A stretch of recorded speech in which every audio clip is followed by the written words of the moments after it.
নমস্কার বন্ধুরা, তোমরা সকলে কেমন আছো? সোমা লাইফস্টাইল চ্যানেলে একটা স্বাগত জানিয়ে একটা নতুন ব্লগে আবার নেমে পড়লাম। তা এই দেখো, আজকেও সেই গাছ থেকেই ভিডিওটা শুরু করে ফেললাম। এত সুন্দর লাগছে যে ব্যালকনির গাছগুলো তোমাদেরকে প্রতিদিনই একটু করে দেখিয়ে দিচ্ছি। দারুণ লাগছে গো। আমার দেখে যেন মনটা একদম ভরাট হয়ে যায় আমার গাছগুলোকে দেখে। এত সুন্দর না, যে কি বলবো। তোমাদেরকে তো পুরোটা দেখাতে পারি না, বা ফোনের মধ্যে ভিডিওর মধ্যে কতটাই আর তোমাদেরকে বোঝাতে পারি। এত সুন্দর লাগে আমার ব্যালকনিটা, যে আমার শুধু মনে হয় যে ব্যালকনিতে গিয়ে বসতে থাকি, কিন্তু সময় আর কোথায় পাই। আর এই কাগজ ফুলগুলো এত সুন্দর কালার যে তোমাদের কি বলবো। আরও যদি জায়গা থাকতো না, আমি 2-4 রকমের কালার নিয়ে এসে লাগাতাম। আর এই দেখো, দুষ্টু মাহি চলে এসেছি সকালবেলায় আজকে। এসে বলছে তুই জিভ দেখা, দেখো কী সব করছে, জিভ দেখাচ্ছে, মুখ দেখাচ্ছে, হাঁ করছে, মানে চোখগুলো কেমন। এখন স্কুলে যায়, দুষ্টু হয়ে গেছে জানো তো, খুবই দুষ্টুমি। তা দৌড়িয়ে সকালবেলা পালিয়ে এসছে আমার কাছে। আমি বলছি দেখা, তো জিভ দেখা, ওই দেখো হাঁ করে দেখাচ্ছে, মানে এত দুষ্টুমি যে তোমাদের কি বলবো। মানে খুব মজা পাই, বলছি ওর জন্যই ভিডিওটা করছি। মানে এই রকম চুমু দিতে বলছে, হাঁ করে চুমু দিচ্ছে, মানে এইরকম। দেখেছো দেখেছো কেমন পাকামি, দেখেছো? দুষ্টুমি পাকা, খুবই দুষ্টুমি, দেখেছো? ওই দেখো, মানে মুখটা বন্ধ করবে না। আমি ওকে বলছি শুনবে না, এখন বড় হচ্ছে তো অনেক দুষ্টু, দেখেছো?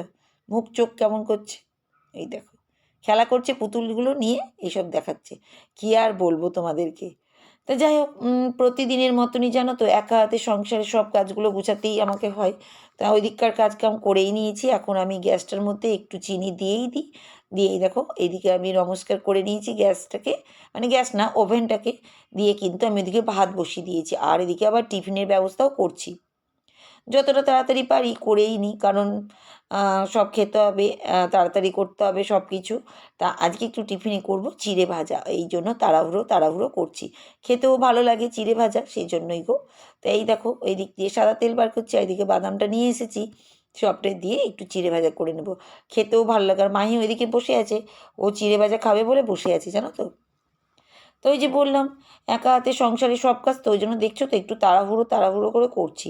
একবার এদিক একবার ওদিক, এইভাবেই কাজ গো। কী করবো, সংসারে একা হাতে কাজ করা মানে ভীষণ কঠিন। তা করছি। এইদিকে চিড়ে ভাজাটা হচ্ছে, ওদিকে ভাতটা হচ্ছে। এখনও যাইনি ছাদে, ছাদেও আবার যাবো কাপড় চোপড়গুলোকে নিয়ে মেলতে। আর চিড়েটাও পুরোটা কোটো থেকে শেষ হয়েছে। এবার একটা নতুন প্যাকেট ঢালতে হবে, রাখাই আছে, তা ঢালা হয়নি। তো এদিকে একটু চিনি দিয়ে দিলাম, একটু লবণ দিয়ে দিলাম। দারুণ লাগে জানো তো চিড়ে ভাজা। আগে আমি খেতাম না, কিন্তু এখন যেন ভালো লাগে খেতে। চা আর চিড়ে ভাজা খেয়ে দেখবে তোমরা, দারুণ টেস্টি লাগে। আর একবার এদিকে একবার ওদিকে করে কাজ করছি, এই যে। আর এদিকে আদাটা ছেঁচছি, চাটা করব তার জন্য। এই যে আমি এর জন্য না আদাটাকে ছেঁচে এর মধ্যে রেখে দিই। এই দেখো, বড় মেহমান পুচকি আমাদের বসে আছে, আর তোমাদের দাদাভাই আর আমি। মেয়ে তো খায় না, মেয়ের জন্য আবার ম্যাগি, সবার জন্য আলাদা আলাদা করে টিফিনের ব্যবস্থা আমার বাড়িতে হয়। ওই দেখো ওকে দিয়ে দিচ্ছি, কী যে খুশি, বড় মানুষের মতন বসে পড়েছে খাওয়ার জন্য। তো আমরা এদিকে চা আর চিড়ে ভাজা খাবো। আর ওদিকে পুচকি কিন্তু খাচ্ছে। আমি বলছি লাল চা খাবি, দাঁড়াও এখনই বলবো ওকে আমি। ও আবার দুষ্টুমি, লাল চা খায় না, দুধ চা খায় জানো। মানে ছোট বাচ্চা না, বড় বাচ্চাদের মতন ব্যবহার ওর হয়ে গেছে। তো এই দেখো, আমরা কিন্তু সবাই খাচ্ছি এদিকে চিড়ে ভাজার চা। আর কি বলবো তোমাদের, একটু গল্প গুজব করছি, পুচকি আছে এদিকে, আর আমরা এদিকে গল্প গুজব করে করে চা চিড়ে ভাজা এইসব খাচ্ছি। এই দেখো, বলবি চা খাবি না, লাল চা খাবে না, বাপরে বাপ, খুবই পাকা বুড়ি জানো তো। তো এক্ষুনি যাবো ছাদে। এই দেখো ছাদে চলে এসেছি কাপড় চোপড়গুলো নিয়ে মেলতে। রোদ্দুরও হয়ে যাচ্ছে প্রচুর গো, প্রচুর রোদ্দুর হয়ে যাচ্ছে। তা কাপড় জামাগুলোকে তাড়াতাড়ি মেলে নিই, বাপরে বাপ, নাহলে আবার রোদ্দুর, আমার তো জানো অ্যালার্জির প্রবলেম, সেই জন্য তাড়াতাড়ি করে। আর কি হাওয়া দেখেছো সকালবেলাটা। যাই হোক, তোমরা যেসব বন্ধুরা আমার ভিডিওতে কমেন্ট করছো, আমি কিন্তু ভীষণ হ্যাপি তোমাদের কমেন্টগুলো পড়ে পড়ে। তোমাদেরকে আমার তরফ থেকে অনেক অনেক ধন্যবাদ।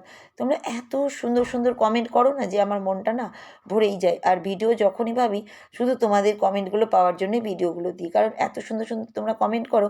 আমাকে কে বলো কমেন্ট করে জানাতো, বা আমাকে কেউ বলতো আমার ঘর আমার সংসার আমিই তো দেখছি, তাছাড়া কে বলবে। কিন্তু তোমরা সবাই আমাকে চিনছো দেখছো, এতে না আমি খুব হ্যাপি জানো তো।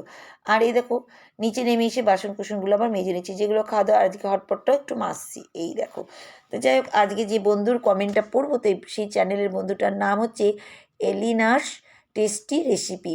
15.3K সাবস্ক্রাইবার আর 1.9K মাত্র ভিডিও দিচ্ছে। দারুণ সুন্দর চ্যানেল, খুবই সুন্দর চ্যানেল, দারুণ সুন্দর। তোমরা কিন্তু সবাই একবার করে ভিজিট করতে পারো। এত বড় চ্যানেল, তোমরা বুঝতেই পারছো 15.3K মানে কত বড় সাবস্ক্রাইবার তার আছে সঙ্গে, বুঝতে পারছো তো? যে সে বন্ধু যে আমাকে সাপোর্ট করে, আমি ভীষণ হ্যাপি। এইভাবেই কিন্তু আমাদেরকে আগাতে হবে, কেউ বড় কেউ ছোট বলে নেয়, আমরা একে অপরকে লাগবেই কাজে। ঠিক বলেছি কি না তোমরা কিন্তু কমেন্ট করবে। আমার তো তাই মনে হয়, ইউটিউব আমাদের কিন্তু শিখিয়ে দিয়েছে একা কিন্তু চলা যায় না। আমরা বলি যদি কেউ না চলে একলা চলো রে, কিন্তু একলা চলা যায় না গো, একজন হলেও লাগে কাজে। তা সেরকম ইউটিউব শিখিয়ে দিয়েছে। তা বন্ধু কি কমেন্ট লিখেছি সেটা তোমাদের সামনে তুলে ধরি। বন্ধু লিখেছে, বরাবরের মতন চলে আসলাম তোমার কাজ কর্ম রান্না বান্না ভিডিও দেখতে, দিয়ে 3টে থামস আপ চিহ্ন দিয়েছে। দারুণ সুন্দর কমেন্ট করেছে, আমি ভীষণ হ্যাপি বন্ধু, তুমি এত সুন্দর কমেন্ট করেছো তার জন্য। তা দেখো আমি তোমাদের সবার কমেন্ট আমি পড়ার চেষ্টা করছি। তা আজকে এই বন্ধুরও কমেন্ট কিন্তু পড়ে নিয়েছি। আর এত বড় ইউটিউবার চ্যানেল, তার মানে আমি কি বলবো, আমার চ্যানেলে এসে যে ভিডিও দেখেছি কমেন্ট করেছি, আমি ভীষণ হ্যাপি, ভীষণ হ্যাপি বন্ধু। আমিও তোমার চ্যানেলে প্রতিদিন যাওয়ার চেষ্টাই করব, তুমি এভাবে আমার চ্যানেলকে সাপোর্ট করো। আর সব বন্ধুরাই কিন্তু এভাবেই সবাই সবাইকে সাপোর্ট করো। তো যাই হোক, এবার আমার ভিডিওতে চলে আসি। এই দেখো আমি না এদিকে আবার রুটি করছি, আর মেয়ে বললাম ওই যে খাবে, ও খাবে আবার ম্যাগি, ওই দেখো ওর জন্য ম্যাগি কিন্তু করছি। আর এদিকে করবো একটু চিকেন, দাঁড়াও একটু একটু করে সব কিছুই দেখাবো। সংসারে অনেক কাজই থাকে, সেগুলো সবটাই তোমাদের সামনে তুলে ধরার চেষ্টা করি। আর ম্যাগি খেতেও আমার মেয়ে খুব ভালোবাসে, তার জন্য ওর জন্য ম্যাগিটা তাড়াতাড়ি করে দিচ্ছি। কারণ ও যে যেমন ভালোবাসে, দেখো আমরা যেটা খাই সেটাই করি, মেয়ের যেটা খাই সেটাই করি। দেখো মেয়ে বসেই আছে ওই ঘরে, তো ওকে ম্যাগিটা গিয়ে দিয়েই আসছি, দেখেছো তো? খাটের মধ্যে এখনও অবধি না, একদম কি বলবো, এখনও অবধি গরম টিয়েগুলো না এখনও উঠতেই দিচ্ছে না, আমি কি বলবো, একটা এখনও পেতে গায়ে লাগিয়ে রেখে দিয়েছে। আর এদিকে ওকে দিয়ে দিয়েছি টিফিন, আর এদিকে কিন্তু তোমাদের দাদাভাই চলে এসছে, আজকে বলছে আমিই করবো চিকেন। তা ওইদিকে ও চিকেন করবে বলে দিকে রেডি করছে, মাখিটাকি রেখে দিল, আর আমি এদিকে সর্ষে তেলটা ঢালাঢালি করছে, একবার এদিক একবার ওদিক, দেখেছো তো? ভয় লাগছে, কোথায় দেখতে পাচ্ছি না আমি। আসলে কথা কী বলো তো, একা রান্নাঘরে করি তো সুবিধা, দুজন হলেই যেন রান্নাঘরটা ভিড়ভাড় লাগে, কারণ রান্নাঘরটাগুলো না ফ্ল্যাটে তো বুঝতে পারছো খুবই ছোট, জানো তো? রান্নাঘর খুবই ছোটো। এই দেখেছো যাচ্ছে আসছে, মানে জায়গা দিতে হচ্ছে একটা মানুষকে। তা যাই হোক, ওইদিকে ও গেল, ততক্ষণ আমি এদিকটা তেলটা ঢেলে নিই, জানো তো? ভয় লাগে, তেল যদি পড়ে যায় খুবই মুশকিল জিনিস, জানো তো? সেই জন্য আমি তাড়াতাড়ি করে তেলটাকে এই দেখো ঢেলে নিলাম, আর ওদিকে কিন্তু করে নিচ্ছি, জিনিসগুলোকে সরিয়ে রাখছি। ছেলেদের কাজ মানে বুঝতে পারছো। আর এদিকে মেয়ে খাবে বিটরুটের ইয়েটা, আর এই দেখো আসা যাওয়া করতে গিয়ে আমার যে গাছটা ছিল উপর থেকে ধপাস করে পড়ে গেছে। এই দেখো চিকেনটা দেখিয়ে দিচ্ছি, এই দেখো একটু আলু দিয়ে মাখিটাকি রেখেছি মশলা দিয়ে। আর ওইদিকে না আমার গাছটা পড়ে গেছে, মনে দুঃখ, তোমাদের কী বলবো। আর বিটরুটটা নিয়ে যাচ্ছি মেয়ের জন্য, মনে এত রাগ লাগছিলো যে কী বলবো, এত ভালো গাছ আমার, টবটা সমেত দেখো পড়ে ভেঙে গেছে। যে গাছটা আমার রান্নাঘরে থাকে, তোমরা তো দেখো এদিক ওদিক করি গাছটাকে নিয়ে, তা সেই জন্য, কারণ রান্নার জায়গাতে একটু অসুবিধা হয় তখনই। তা মেয়ের জন্য এদিকে বিটরুটটা ছেঁকে নেব। এই দেখো বিটরুটটা কিন্তু আমি ছেঁকে নিচ্ছি, এই দেখো একবার এদিকে একবার ওদিক করে তোমাদের দেখাচ্ছে, খুবই ঝামেলা জানো তো, কিন্তু মেয়ে ওটাই খেতে চাই, সেই জন্য বিটরুটটাই কিন্তু করছি। আর এদিকে ও ফোনে কথা বলছে, একটার পর একটা ওকে দিয়ে যাচ্ছি। আগে আমি বিট্রের ভাজা করতাম, কিন্তু মেয়ে খাবে না, মেয়ে বলে যে বিটরুট ভাজা খাবো না, আমার জন্য এরকম করে দেবা মিক্সিতে ঘুরিয়ে। ওর বান্ধবীরা খায় তো, কী বলবো, বাচ্চারা যেটা দেখে সেটাই শিখে, জানো তো? তা সেই জন্য ওকে দিয়ে দিলাম। আর এই ঘরে সব সোয়েটার জামা কাপড়গুলো কাচা হয়েছিল আগের দিন, সব রাখা, জানো তো? সেগুলোকে সব গুছিয়ে উঠাচ্ছি। এই জন্য একটু একটু না লেট হচ্ছে কাজ শেষ হতে, জানো তো? দিন বড় হয়ে গেছে কিন্তু আমার কাজ শেষ হচ্ছে না, জানো তো? প্রচুর কাজ, এক্সট্রা কাজ, এইগুলো সব ঢুকাতে হচ্ছে আলমারিতে, শোকেসে, অ্যাটাচিতে, এগুলো করে সব ঢুকিয়ে রাখতে হচ্ছে। তোমরা তো জানোই ভীষণ খাটুনির কাজ, কি করব বলো, কাজগুলো তো করতে হবে সে আমাকে। আর না, দিনের বেলায় কাজটা যতটা পারি করে নিই, যতই দেরি হোক আমার কোনো কষ্ট নেই, কিন্তু সন্ধ্যের পরে আমি আর কিছু করার মতন লাগে না, কেন অনেক কাজ থাকে। আমি তো লাইভ করা শুরু করেছি, আবার লাইভ করছি, তারপরে ভিডিও এডিটিং, মানে তাই করতে করতে যেন সন্ধ্যেটা লেগে যায়, রাত হয়ে যায়। তাতেও তো আমরা অনেক রাতেই ঘুমাই, কিন্তু তাহলেও করতে অনেকটা সময় চলে যায়, সেই জন্য দিনের বেলাটাই যতটা পারি করে নিই, জানো তো? ওই জন্য তোমাদের সব ভিডিও মোটামুটি আমি দিনের বেলাতেই তোমরা ভিডিওগুলো আমার দেখতে পাও, রাত্রেবেলায় করি না। আর এই দেখো গাছ নিয়ে বসেছি, কি মন যে খারাপ করছে, এত বড় টব, এত সুন্দর টবটা ছিল, টবটার গাছটা ভেঙে গেল, আর গাছটাও সুন্দরভাবে বড় হচ্ছিল, কি করব।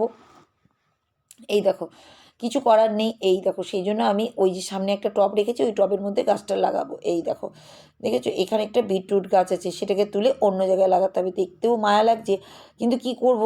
আর আমার এতটাই টব না, প্রচুর টব, এদিক ওদিক করে গুছিয়ে গুছিয়ে রাখি। কিন্তু এবার থেকে ওই ভাঙলো বলে, প্রথম ভাঙলো গো আমার গাছ। আমার টব অত ভাঙে না আমার, সত্যি কথা বলতে গেলে সব ফাইবার প্লাস্টিকের তো, ভাঙে না। কারণ সবই তো আমার ব্যালকনিতে থাকে, আর রোদও তো সেরকম যতটা আসে আসে। আর যেগুলো টবগুলো না খুব ভালো জানো তো, শক্ত সলিড, একটাও ভাঙে না। আর এই দেখো আমি কিন্তু এটা লাগিয়ে নেবো জানো তো, এই টবের মধ্যে লাগাবো। সব মাটি বাটি বার করে নিচ্ছে, আর সেই গাছের ছালকা যেগুলো আমি সবজি কাটি সেইগুলো দিয়েই গাছটা বসাবো। এরকম আমি সব গাছগুলোকে না তাই করি। দেখো মাটিটাও কিন্তু অনেকটা বেঁচে গেছে, দেখেছো তো। সেই জন্য এই গাছটার মধ্যে বসিয়ে দিচ্ছি। আর ভালোও লাগে, গাছ যখনই দেখবে লাগাবে মনটা যাবে ফ্রি হয়ে যায়। আমার মনে হচ্ছে যেন আরও কটা গাছ কিনে নিয়ে আসি, দিয়ে গাছগুলোকে লাগাই জানো তো, মন ভালো থাকে। গাছ লাগালে দেখবে মন ভালো থাকে, পজিটিভ এনার্জি মনের ভিতরে চলে আসে। আমার যেটা মনে হয় তোমাদের আমি সেটাই বললাম। অনেকজনা বলে এটা একটা থেরাপির মতনই, মানে মন ভালো থাকে গাছ লাগালে, গাছের যত্ন করলে মন যেন ভালো থাকে। কিছুর সঙ্গে ব্যস্ত থাকা, তাহলেই দেখবে মনটা ভালো থাকে। আমি তো এমনি কাজের সঙ্গে ব্যস্তই থাকি, কিন্তু গাছ টাছ আমার ভীষণ ফেভারিট, আমার খুবই ভালো লাগে। সেই জন্যই গো এ দেখো লাগিয়ে নিলাম।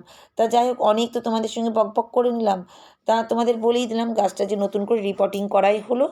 আর আমার ভিডিও কেমন লাগে তোমরা কিন্তু কমেন্ট করবে। তোমাদেরকে আমি যে কমেন্টগুলো তোমাদের থেকে পাই, আমি ভীষণ আনন্দ পাই, সত্যি কথা বলতে গেলে ভীষণ খুশি হই।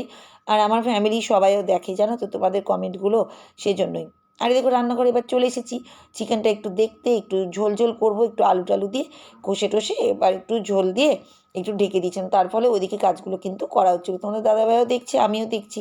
বুঝতেই পারছো, সংসার তো আমারও, সেজন্য আমাকে দেখতেই হবে। ছেলেরা যতই করুক আমাকে কিন্তু করতেই হয়।